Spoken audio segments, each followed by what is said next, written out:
Hey, what's up YouTube? This is Star Mixes here.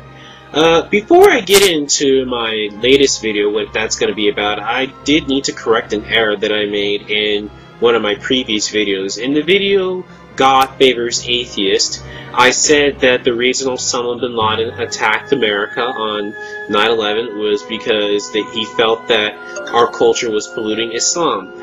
Well, one of my subscribers pointed out to me that that's in fact not the case, that he did issue a statement saying that the reason that he attacked the United States was actually because of our support for Israel. And that if it were for the pollution, for what he saw as the pollution to Islam, he would have attacked Sweden. So I'd like to thank that person very much for pointing out my error. And while I do thorough research of all my points in my videos, I did miss that fact, even though it has absolutely no bearing on any of the points in my video. Okay, so what this video is going to be about is basically about ridiculous beliefs that Islam has. Now, of course, Islam as a religion is ridiculous as a whole, but these certain beliefs that I'm going to talk about are extremely ridiculous, even more so than the rest of the religion. And, it's funny because, back when I was a Muslim, Allah Akbar, Allah Akbar, I used to actually believe that these things, and it's just it's funny to just show how deluded one can be when it comes to religion. Belief number 1.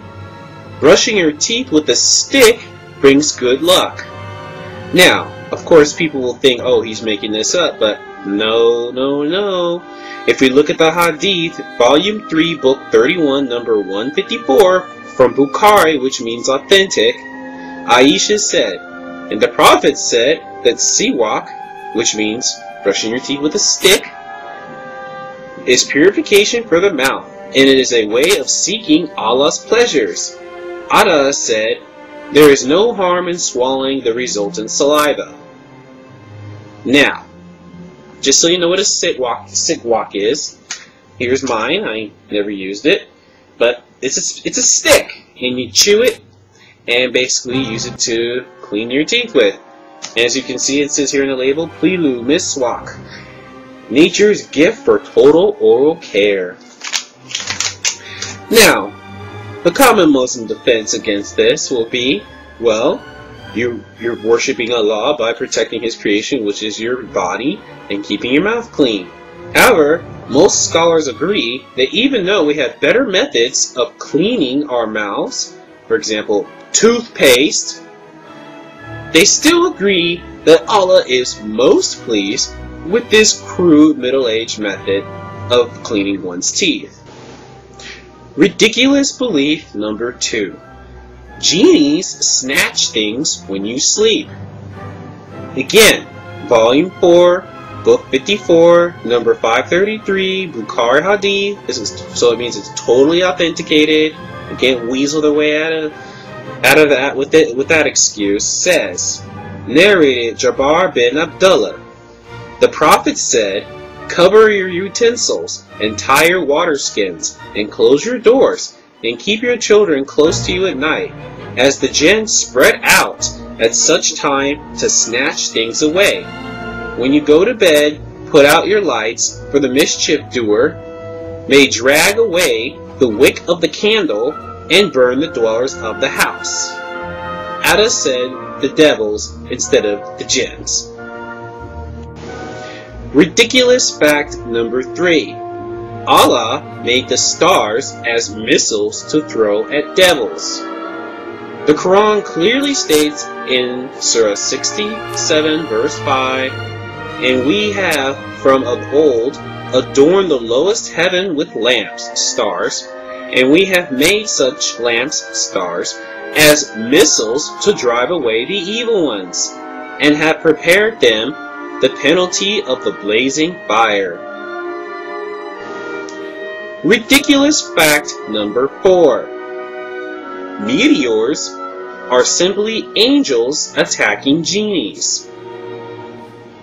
Book 26, number 5538 in the Muslim collection, clearly states, "When the dwellers of the heavens seek information from them until this information reaches the heaven of the world. In this process of transmission, the genie snatches what he manages to overhear and carries it to his friends.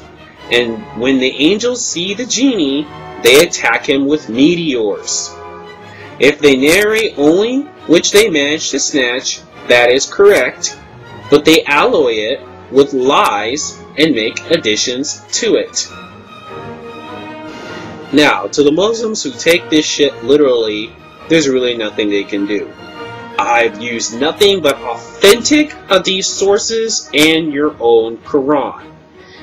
Now, the moderate Muslim defense will be, "Oh, well, jinns are just metaphors. You can't take that stuff literally. That's just God's way of explaining to man how the universe works."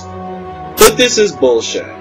For Malik's Compendium clearly states, Book 51, number 51.4.10, Yahya related to me from Malik, that Yahya ibn said, "When the messenger of Allah, may Allah bless him and grant him peace, was taken on the night journey, he saw an evil jinn seeking him with a torch of fire.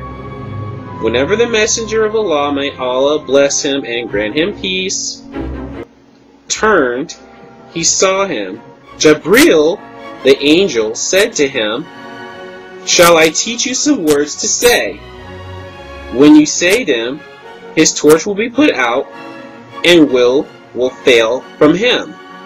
The messenger of Allah, may Allah bless him and grant him peace, said, 'Yes, indeed.'